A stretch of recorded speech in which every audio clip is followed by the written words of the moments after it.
Hello student, this is the part 1 of chapter 2 micro organism. इस video में हम micro organism chapter को discuss करेंगे।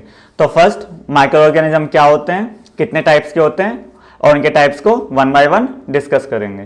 तो स्टार्ट करते हैं। First, micro organism. Micro means क्या होता है, स्मॉल, सूक्ष्म, और ऑर्गेनिज्म मतलब क्या होता है, जीव। तो माइक्रो ऑर्गेनिज्म का मतलब है सूक्ष्म जीव या छोटे जीव। तो माइक्रो ऑर्गेनिज्म कौन से जीव होते हैं जो देखने में छोटे होते हैं, सूक्ष्म होते हैं। Earth harbours a number of living organism big and small. तो इस अर्थ पर बहुत सारे लिविंग ऑर्गेनिज्म प्रेजेंट हैं जो बिग हैं एंड स्मॉल है, जो बहुत बड़े हैं और बहुत छोटे भी हैं। तो माइक्रो ऑर्गेनिज्म कौन से जीव होते हैं जो छोटे होते हैं। Some are big enough to be seen with the naked eyes. Naked eyes का मतलब होता है सिंपल, जो हम जिन्हें आइज से देख सकते हैं, जैसे एलिफेंट हो गया, डॉग हो गया, इन सबको हम नेक्ड आइज से देख सकते हैं। But a majority of them are so tiny, but most of, ज्यादातर सारे के सारे क्या हैं, टीनी हैं, बहुत ज्यादा छोटे हैं। That they can not be seen without a microscope, जिन्हें माइक्रोस्कोप के अलावा देखा नहीं जा सकता है। तो माइक्रो ऑर्गेनिज्म वो जीव होते हैं, वो सूक्ष्म जीव होते हैं जिन्हें माइक्रोस्कोप से देखा जाता है। तो microorganism, the living organism around us which we normally can not see with the naked eyes but visible to us with the help of microscope. वो लिविंग ऑर्गेनिज्म जो नॉर्मली हम आइज से नहीं देख सकते हैं बट माइक्रोस्कोप का use करके उन्हें देखा जा सकता है, माइक्रो ऑर्गेनिज्म कहलाते हैं या माइक्रोब्स बोलते हैं। तो माइक्रोबायोलॉजी क्या होता है, the study of micro organism is called microbiology. Micro organism की स्टडी को ही माइक्रोबायोलॉजी बोला जाता है। A Dutch scientist Anton von Leeuwenhoek first discovered the new world of microorganism। जो एंटोन वॉन ल्यूवेनहॉक साइंटिस्ट थे, इन्होंने फर्स्ट माइक्रो ऑर्गेनिज्म को discover किया था। दिस टीनी क्रिएचर्स किसके लिए यूज हो रहा है, माइक्रो ऑर्गेनिज्म के लिए, क्योंकि ये बहुत ज्यादा छोटे होते हैं।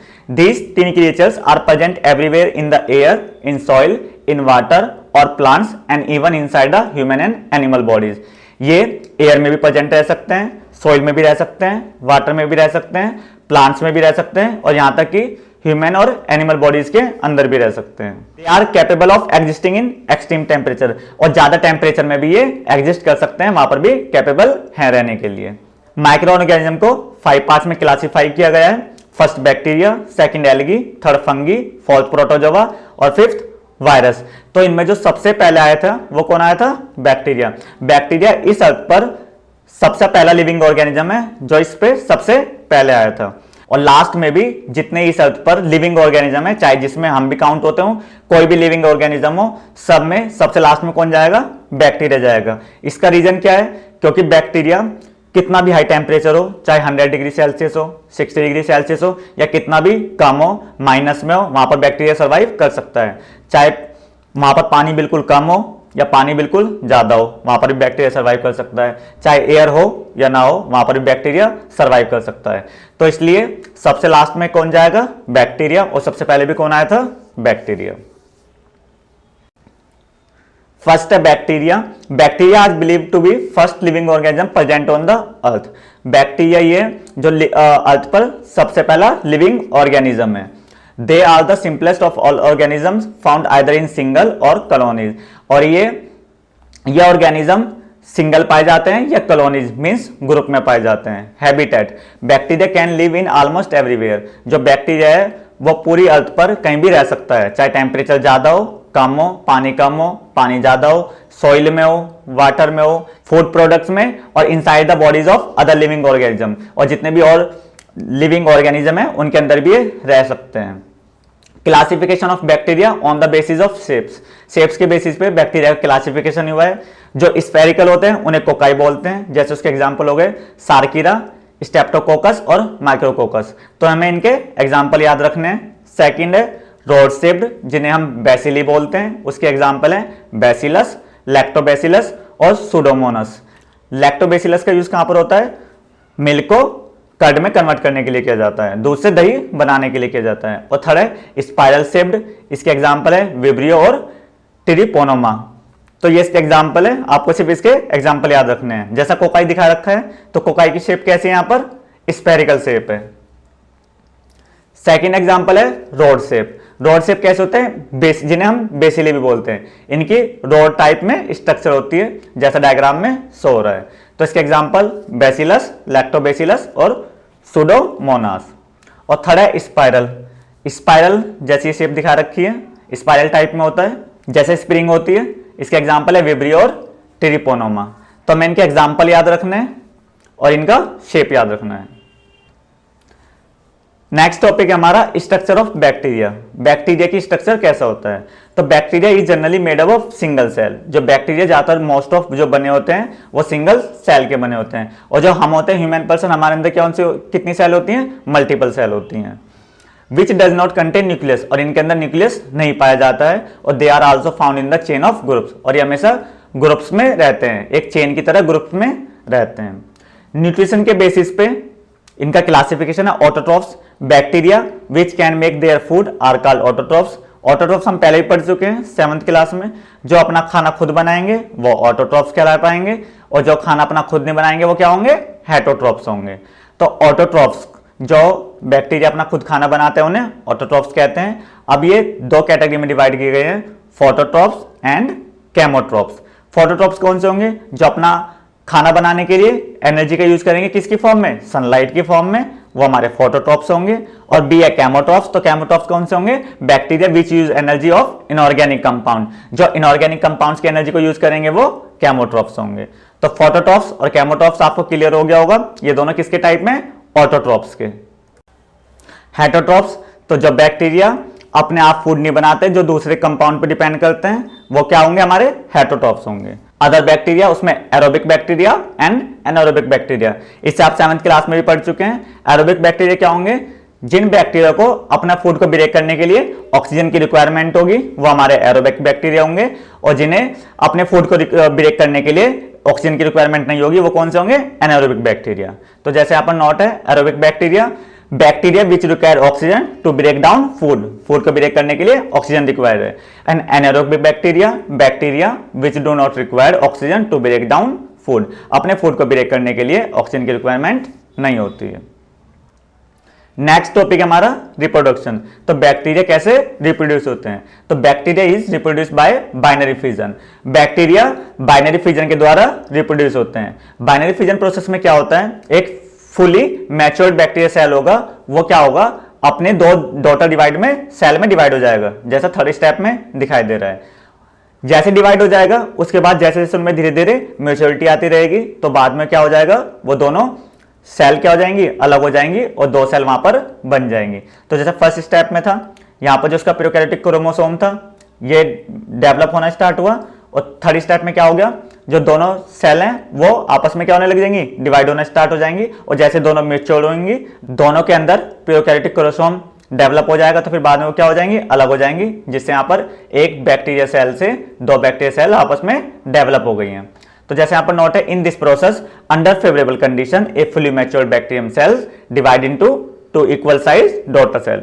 जो एक फुली मैच्योर्ड बैक्टीरियम सेल है वो दो डॉटर सेल में डिवाइड हो जाएगी। When these daughter cell attain maturity, जैसे वो मैच्योर हो जाएंगी, दोनों बड़ी हो जाएंगी, तो दे सेपरेट एंड रीडिवाइड, और दोनों आपस में क्या हो जाएंगी? टूट जाएंगी। If condition million of bacteria in a few hours but their growth remains in check because of inadequate amount of food and oxygen. तो ये तो मिलियंस ऑफ सेल्स डिवाइड होती हैं बैक्टीरिया के कुछ ही घंटों में, बट उन्हें ऑक्सीजन और फूड पूरी मात्रा में नहीं मिल पाता, इसकी वजह से कुछ ही सर्वाइव होती हैं। तो रिप्रोडक्शन का मतलब क्या है? एक सेल से और उनकी डॉटर सेल का डेवलप होना। बैक्टीरिया में कैसे होता है? बाइनरी फिजन के द्वारा होता है। Useful bacteria. बैक्टीरिया हमारे लिए कैसे यूजफुल है? एक तो बैक्टीरिया हमारे लिए फूड इंडस्ट्री में बहुत ज्यादा यूजफुल है। Several kinds of food stuffs are prepared with the help of some bacteria. बहुत टाइप के फूड स्टफ्स जो बनाए जाते हैं, प्रिपेयर किए जाते हैं, वो बैक्टीरिया की हेल्प से प्रिपेयर किए जाते हैं। A. Lactobacillus. The formation of curd from the milk is due to the growth of lactobacillus. तो जो lactobacillus बैक्टीरिया होता है उसी की वजह से मिल्क से कर्ड का फॉर्मेशन किया जाता है। जैसे ही हम हाफ स्पून कर्ड को मिल्क में एडिट करते हैं, वार्म मिल्क में एडिट करते हैं, तो वो क्या करेगा? जितना भी केसिन मिल्क में प्रोटीन होगा उसे कोगुलेट कर देगा और उसे सॉलिडिफाइड मास में कन्वर्ट कर देगा। This solidified casein clumps together trapping the fat globules. सारे के सारे क्लम्प्स थे जो केसिन प्रोटीन के, वो आपस में कंबाइन होकर एक बहुत बड़े फ्लैट ग्लोबुलस बना लेंगे, और इसी के साथ कुछ मिल्क का लिक्विड होगा। Thus a stick nucleus curd is form, जिसकी वजह से कर्ड हमारा फॉर्म हो जाएगा। बी है राइजोबियम, ये भी हमने 7th क्लास में पढ़ा था। तो जो राइजोबियम बैक्टीरिया होता है ये लेग्यूमिनस जो प्लांट्स होते हैं उनकी रूट में प्रेजेंट होता है। ये क्या करता है, जितने भी सॉइल से एटमॉस्फेरिक नाइट्रोजन लेगा उसे नाइट्रेट में कन्वर्ट कर देगा। तो इसका मेन काम क्या होता है, हेल्प इन नाइट्रोजन फिक्सेशन। तो राइजोबियम भी एक टाइप का क्या है, बैक्टीरिया है जो नाइट्रोजन को नाइट्रेट्स में कन्वर्ट करता है, नाइट्रोजन फिक्सेशन में हेल्प करता है। सेकंड, इसका यूज मेडिसिन इंडस्ट्री में किया जाता है। जैसे जितने भी एंटीबायोटिक हो गए, जैसे स्ट्रेप्टोमाइसिन हो गई, इन्हें प्रिपेयर किया जाता है बैक्टीरिया से। और जितने भी विटामिन बी कॉम्प्लेक्स टैबलेट्स होती हैं वो भी बैक्टीरिया द्वारा प्रिपेयर की जाती हैं। Insulin a human hormone is obtain from bacteria. In diabetes person whose body produce little or no insulin, this insulin help in carrying out of the normal function. तो insulin भी किसकी help से obtain होता है, bacteria के। Harmful bacteria, useful के साथ साथ बैक्टीरिया के कुछ हार्मफुल इफेक्ट भी हैं। There are some bacteria in nature which are very harmful for us. First है बैक्टीरिया। बैक्टीरिया की वजह से बहुत सारी हमें डिसीज होती हैं, जैसे टाइफाइड हो गया, एंथ्रेक्स हो गया, ट्यूबरकुलोसिस हो गया। टाइफाइड में क्या होता है, जैसे हम वाटर को ड्रिंक करेंगे, अगर वो वाटर में बैक्टीरिया होंगे तो उसकी वजह से हमें कौन सी प्रॉब्लम हो जाती है, टाइफाइड। और in plants wilt and citrus canker are also bacterial in origin. और जो दो डिसीजेज जो प्लांट्स में होती है ये भी किसकी वजह से होती है, बैक्टीरिया की वजह से होती है। तो यहां पर हम बैक्टीरिया की स्ट्रक्चर, बैक्टीरिया क्या होते हैं, कैसे सर्वाइव करते हैं, इसके यूजफुल इफेक्ट्स और इसके हार्मफुल इफेक्ट्स को सारा डिटेल में डिस्कस कर चुके हैं। इसके बाद हम पढ़ेंगे फंगी को। सेकंड है फंगी। तो हम बैक्टीरिया को अच्छी तरह से डिस्कस कर चुके हैं। Second fungi. तो fungi are plant like structure which do not contain chlorophyll. तो जो फंगी होते हैं वो प्लांट की तरह दिखाई देते हैं, उनके स्ट्रक्चर प्लांट की तरह होते हैं, मगर उसमें क्लोरोफिल प्रेजेंट नहीं होता। और अगर क्लोरोफिल प्रेजेंट नहीं होगा तो वो अपना फूड, अपना खाना खुद नहीं बनाएंगे। स्ट्रक्चर, तो fungi are classified as plant which do not make their own food, जो अपना आप अपना फूड, खाना नहीं बनाते हैं। Fungi exist in both unicellular and multicellular forms. तो जो बैक्टीरिया थे वो सारे के सारे यूनिसेलुलर थे, और जो हमारे फंगी होंगी वो यूनिसेलुलर भी होंगी और मल्टीसेलुलर भी होंगी। इसका मतलब उनका एक कोशिका शरीर भी होगा और बहुकोशिकीय शरीर भी होगा। For example, east is a unicellular fungi which can be seen only with the help of microscope. जो ईस्ट है वो यूनिसेलुलर है, जिसे हम माइक्रोस्कोप की हेल्प से ही देख सकते हैं क्योंकि इसका साइज बहुत ज्यादा छोटा है। Wild mushroom is a multicellular, जबकि जो मशरूम है वो मल्टीसेलुलर फंगी है, बहुकोशिकीय फंगी है। Which can be seen with the naked eyes, वो इतना बड़ा होता है कि उसे आंखों से देखा जा सकता है। ईस्ट ये रहा जैसे डायग्राम में है, और मशरूम अभी हम आगे देखेंगे। Habitat, they can be found almost everywhere. Habitat मतलब इन्हें कैसा मौसम इनके लिए अनुकूल है, तो ये ज्यादातर हर जगह पाई जाती हैं। Hot places to the extreme cold places, गर्म इलाकों से लेके ठंडे इलाकों में। पैरासाइट्स वो भी इसी के टाइप्स हैं।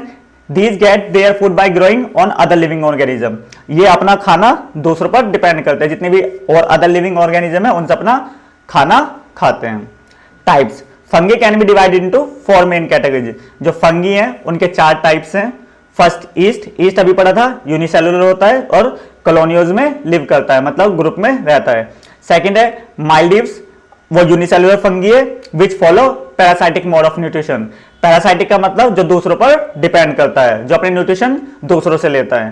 थर्ड एग्जांपल है मोल्ड्स, मोल्ड्स मल्टीसेलुलर फंगी है which having the size ranging from 2 to 10 microns, मतलब 2 से 10 माइक्रोन के बीच में होता है, जिसे हम नेक्ड आई से विजिबल नहीं कर सकते हैं। और फोर्थ है मशरूम, ये बिग फंगी है जिसे हम नेक्ड आई से देख सकते हैं, मतलब सिंपल नॉर्मल आई से देखा जा सकता है। They are multicellular in structure, और जो मल्टीसेलुलर होता है स्ट्रक्चर में। तो मशरूम को हम सिंपली देख सकते हैं, बाकी और इनमें कोई भी फंगी है उन्हें हम सिंपल आंखों से देखा नहीं जा सकता। तो इसके 4 अलग अलग एग्जाम्पल है जिसके अलग अलग टाइप्स हैं। यूजफुल ऑफ फंगी, अब फंगी का क्या यूज है, तो अभी आपने देखा होगा जितने भी केक है, ढोकला है, इसमें इसका यूज होता है। तो जैसे यहाँ पर नोट है, yeast is use in the preparation of a number of bakery products such as cake, biscuit, bread etcetera. तो ईस्ट का यूज बेकरी के प्रोडक्ट में प्रिपरेशन में होता है, जैसे कि केक हो गया आपका, बिस्कुट हो गया और ब्रेड हो गया। इडली हो गई, डोसा हो गया और ढोकला हो गया, फर्मेंटेशन की हेल्प से बनाए जाते हैं। तो ईस्ट होता है वो इडली और ढोकला में क्या करता है, डफ, डफ मतलब उसे मुलायम करता है और एक्सपेंड करता है।